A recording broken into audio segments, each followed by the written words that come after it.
सरकार थी उस सरकार में तमाम जो भ्रष्टाचार हुआ, करप्शन हुआ, उसके विरोध में आज एक दिन का मैंने अनशन रखा था। और इस मुद्दे को मैं बहुत लंबे समय से उठा रहा था। ये वही मुद्दा है जिसको लेकर राहुल गांधी जी ने संसद के अंदर, संसद के बाहर अपनी आवाज़ को रखा। कांग्रेस ने, तमाम विपक्षी दलों ने जेपीसी की मांग रखी, क्योंकि भाजपा शासन में जो व्यापक करप्शन हुआ, भ्रष्टाचार हुआ और हो रहा है, उसके विरोध में अपनी आवाज़ को हम लोग रखना चाहते हैं। वसुंधरा जी के कार्यकाल में जब हम लोग कांग्रेस में विपक्ष में थे तो हम सब लोगों ने बहुत सारे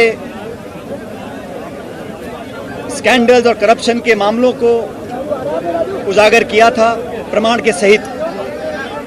और हम लोगों ने जनता से ये वादा किया था कि जब सरकार में हम लोग आएंगे तब वसुंधरा जी और भाजपा के शासन में तमाम जो गड़बड़ घोटाले हुए, जिसका विवरण मैं बहुत पहले देख चुका हूं। भाजपा और वसुंधरा जी के समय में शराब माफिया, भू माफिया, बजरी माफिया, खान के घोटाले, तमाम तरह के अपराध सरकारी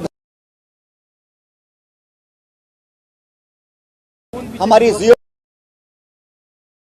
और मैं चाहता था कि सरकार में रहते हुए, कांग्रेस की सरकार में इस पर कार्रवाई हो, पारदर्शी कार्रवाई हो।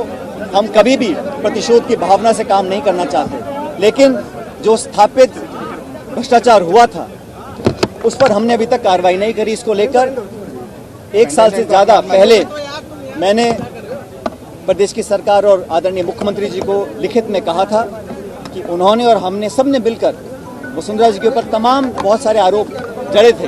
अब जब चुनाव में 6-7 महीने रह गए हैं, जनता के बीच दोबारा हमको जाना है, इसलिए मैं चाहता था कि इस पर हम कार्रवाई करें।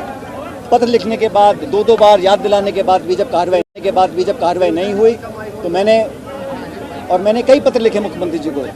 आमतौर पर जवाब आ जाता था, लेकिन इन 2 पत्रों का जवाब नहीं आया। तो मैंने आज इसलिए अनशन रखा कि वसुंधरा जी के कार्यकाल में जो तमाम गड़बड़ घोटाले हुए, जिन घोटालों को, भ्रष्टाचार को उजागर करने के लिए हम लोग सड़कों पर उतरे, जेलों में गए, हमने आंदोलन किए, उनको उजागर करने के लिए हम लोगों ने एक प्रतिबद्धता स्थापित करी थी। और अब जब हम सरकार में हैं और 4 साल से ज़्यादा का समय बीत गया, मैं उम्मीद करता था अब तक कार्रवाई होगी, लेकिन कार्रवाई हुई नहीं। इसलिए आज मैंने उस सरकार के करप्शन जो मामले थे उन पर कार्रवाई हो, इसको लेकर आज अनशन रखा है। और मैं उम्मीद करता हूं कि कार्रवाई होगी। जहां तक देश में जहां भाजपा की सरकार है, चाहे वो आज कर्नाटक में सरकार हो, सब लोग जानते हैं कि वो 40% की सरकार है, कमीशन की सरकार है।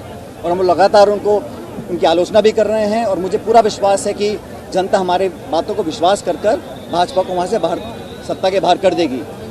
जहाँ वो शासन कर रहे हैं वहाँ मैं खुद कई मरतबा गया हूँ भाजपा शासित प्रदेशों में, वहाँ जाके हमने अपनी बात को रखा है। और जब चाहे हिमाचल हो, चाहे उत्तर प्रदेश हो, चाहे गुजरात हो, जहाँ भी हम गए हैं, हमने भाजपा के करप्शंस को, स्कैंडल्स को उजागर करने का काम किया है। और इसी काम को हम लोग राजस्थान में करना चाहते हैं कि जब भाजपा का शासन था तो बहुत करप्शन हुआ था और वसुंधरा जी के जिम्मेदार हैं। उन स्पेसिफिक जो हमने उजागर किए थे मामले, उस पर कार्रवाई हुई नहीं। इसको लेकर आज मैंने अनशन किया था। और मैं उम्मीद करता हूं कि करप्शन के विरुद्ध, भ्रष्टाचार के विरुद्ध जो दीमक की तरह इस देश को खोखला कर रही है, इस इशू को लेकर आज मैंने अनशन किया। और मैं समझता हूं देश भर में हमारी जो मुहिम है कि करप्शन के खिलाफ हम लोग कार्रवाई करें, इसको आज और गति मिलेगी। इस उद्देश्य को लेकर आज मैंने एक अनशन रखा था। बहुत सारे लोगों ने यहाँ पर आकर उसका समर्थन किया, उन सबका मैं आभारी हूँ। पार्टी इस अनशन को पार्टी विरोधी गतिविधि बताया गया है। पायलट साहब, राहुल गांधी की भ्रष्टाचार के खिलाफ लड़ाई को क्या कहेंगे? राहुल जी ने, कांग्रेस पार्टी ने पार्लियामेंट के अंदर और पार्लियामेंट के बाहर, और मैं कहता हूँ ना सिर्फ कांग्रेस ने, तमाम विपक्षी पार्टियों ने एकजुटता दिखाई है।